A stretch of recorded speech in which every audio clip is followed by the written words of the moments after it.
একবার আফ্রিকান সাভানার হৃদয়ে লিও নামে একটি শক্তিশালী সিংহ এবং বরিস নামে একটি বলিষ্ঠ সুজোর বাস করত। লিও তার শক্তি এবং হিংস্রতার জন্য সারা দেশে পরিচিত ছিল, যখন বরিস তার বুদ্ধিমত্তা এবং ধূর্ততার জন্য প্রশংসিত হয়েছিল। গ্রীষ্মের এক জ্বলন্ত দিনে লিও যখন বাওবাব গাছের ছায়ায় অলস ছিল, তখন সে দেখতে পেল বরিস ট্রোল করছে, তার থুতু মাটিতে পুঁতে আছে, খাওয়ার জন্য শিক খুঁজছে। সুজোরের স্থিতিস্থাপকতায় আগ্রহী হয়ে লিও তাকে ডাকল, হ্যালো বরিস, সাভানার এই অংশে কি তোমাকে নিয়ে এসেছে?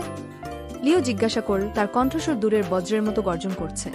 সিংহের আকস্মিক চেহারা দেখে চমকে উঠলেন বরিস, সাবধানে উত্তর দিলেন, আমি শুধু শুকনো মৌসুমে নিজেকে টিকিয়ে রাখার জন্য খাবার খুঁজছি মহারাজ।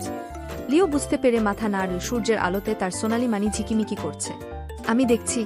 আচ্ছা, আপনি আমার সাথে খাবারের জন্য যোগ দিচ্ছেন না কেন? আমার কাছে ভাগ করার জন্য যথেষ্ট আছে।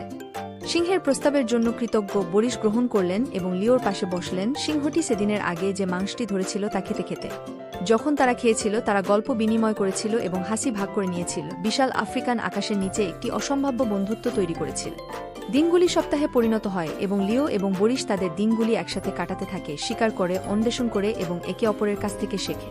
লিও বরিসকে জঙ্গলের পথ শিখিয়েছিলেন, যখন বরিস জমি এবং এর বাসিন্দাদের সম্পর্কে তার জ্ঞান ভাগ করে নিয়েছিলেন। কিন্তু এক দুর্ভাগ্যজনক দিন, যখন তারা সাভানা পাড়ি দিচ্ছিল, তারা একটি ক্লিয়ারিংয়ে শান্তিপূর্ণভাবে চড়ানো মহিষের পালকে হোঁচট খেয়েছিল। পিছনে থাকার জন্য লিওর সতর্কতা উপেক্ষা করে বরিস এগিয়ে গেলেন, তার চোখ উত্তেজনায় জ্বলজ্বল করছে। লিও প্রতিক্রিয়া জানাতে পারার আগেই একটি হিংস্র সিংহী লম্বা ঘাস থেকে লাফিয়ে উঠেছিল। তার নখগুলি খালি ছিল এবং তার দাঁতগুলি সূর্যের আলোতে জ্বলছিল। একটি শক্তিশালী গর্জন দিয়ে তিনি বরিসকে আক্রমণ করেছিলেন, যিনি সাহসীভাবে লড়াই করেছিলেন, কিন্তু তার শক্তির সাথে কোন মিল ছিল না। সাহায্যের জন্য বরিসের কান্না শুনে লিও তার বন্ধুর সাহায্যের জন্য দৌড়ে অ্যাকশনে নেমে পড়ে। তার থাবা দিয়ে দ্রুত সোয়াইপ করে তিনি সিংহীকে তাড়িয়ে দেন, বরিসকে নিশ্চিত মৃত্যুর হাত থেকে বাঁচান। ক্ষতবিক্ষত এবং ক্ষতবিক্ষত কিন্তু জীবিত বরিস লিওর পাশে ফিরে গেলেন, তার চোখ কৃতজ্ঞতা এবং নম্রতায় ভরা। ধন্যবাদ লিও, আমার আপনার সতর্কবার্তা শোনা উচিত ছিল।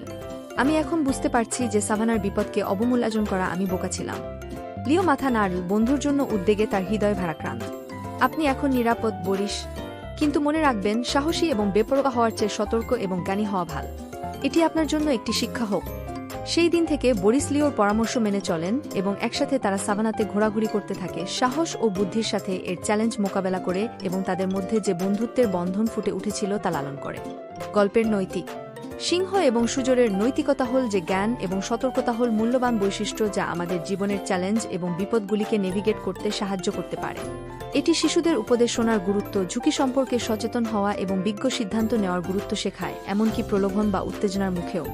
উপরন্তু এটি বাধাগুলি অতিক্রম করতে এবং আমাদের জীবনকে সমৃদ্ধ করতে বন্ধুত্ব এবং সহযোগিতার শক্তিকে তুলে ধরে। তার সোনার মানি এবং শক্তিশালী গর্জন দিয়ে মর্যাদা এবং শক্তির সাথে বনের উপর রাজত্ব করেছিল। বামবাং তার প্রখর বুদ্ধি এবং সম্পদের জন্য পরিচিত, বনের সমস্ত প্রাণীদের দ্বারা সম্মানিত ছিল। একদিন জাগো যখন শিকারের সন্ধানে বনের মধ্যে দিয়ে বেড়াচ্ছিল, তখন সে একটি বড় গাছের শিকড়ের মধ্যে খাবারের জন্য নিঃশব্দে বামবাংকে হোঁচট খায়। সুজোরের শান্ত আচরণে মুগ্ধ হয়ে জাগো কৌতূহল নিয়ে তার কাছে গেল। শুভেচ্ছা বামবাং, জাগো তার গভীর গর্জন কণ্ঠে বল, জঙ্গলের এই অংশে তোমাকে কি নিয়ে আসে? বামবাং সিংহের মনোমুগ্ধকর উপস্থিতিতে বিচলিত না হয়ে নম্র সম্মতি দিয়ে উত্তর দিল, আমি কেবল নিজের এবং আমার পরিবারের জন্য খাবার জোগাড় করছি জাগো। জঙ্গল আমাদের যা প্রয়োজন তা সরবরাহ করে। বামব্যাং এর নম্রতা এবং প্রজ্ঞা দ্বারা মুগ্ধ হয়ে জাগো তাকে তাজা বেরি এবং বাদাম খাওয়ার জন্য আমন্ত্রণ জানায়। তারা খাওয়ার সাথে সাথে তারা বনে তাদের অভিজ্ঞতার গল্প বিনিময় করেছিল এবং একে অপরের শক্তি এবং ক্ষমতার জন্য পারস্পরিক শ্রদ্ধা আবিষ্কার করেছিল। সেই দিন থেকে জাগো এবং বামব্যাং অসম্ভাব্য বন্ধু হয়ে ওঠে। জাগো তার শক্তি এবং তৎপরতা ব্যবহার করে বামব্যাংকে শিকারীদের হাত থেকে রক্ষা করে এবং বামব্যাং তার বুদ্ধি এবং বুদ্ধিমত্তা ব্যবহার করে জাগোকে বনের জটিলতাগুলি নেভিগেট করতে সহায়তা করে। যাই হোক, তাদের বন্ধুত্ব একদিন পরীক্ষায় পড়েছিল যখন তারা বর্ষা ও জাল দিয়ে সজ্জিত একদল শিকারীর মুখোমুখি হয়েছিল। সিংহ এবং সুজোরকে ধরার জন্য দৃঢ়প্রতিজ্ঞ শিকারীরা তাদের শিকারকে ফাঁদে ফেলার আশায় ফাঁদ ফেলে এবং পুরো বন জুড়ে ফাঁদ ফেলে। তারা যে বিপদের মধ্যে ছিল তা বুঝতে পেরে জাগো এবং বামব্যাং শিকারীদের ছাড়িয়ে যাওয়ার জন্য একটি চতুর পরিকল্পনা তৈরি করেছিল। জাগোর শক্তি এবং বামব্যাং এর ধূর্ততার সাথে তারা শিকারীদের বনের মধ্য দিয়ে একটি বন্য তাড়াতে নেতৃত্ব দিয়েছিল, ফাঁদ এড়াতে এবং প্রতিটি মোড়ে ধরা এড়িয়ে যায়। অবশেষে দীর্ঘ এবং ক্লান্তিকর সাধনার পর শিকারীরা হাল ছেড়ে দেয় এবং বন থেকে পিছু হটে। সিংহ ও সুজোরের স্থিতিস্থাপকতা এবং দলবদ্ধতার কাছে পরাজিত হয়।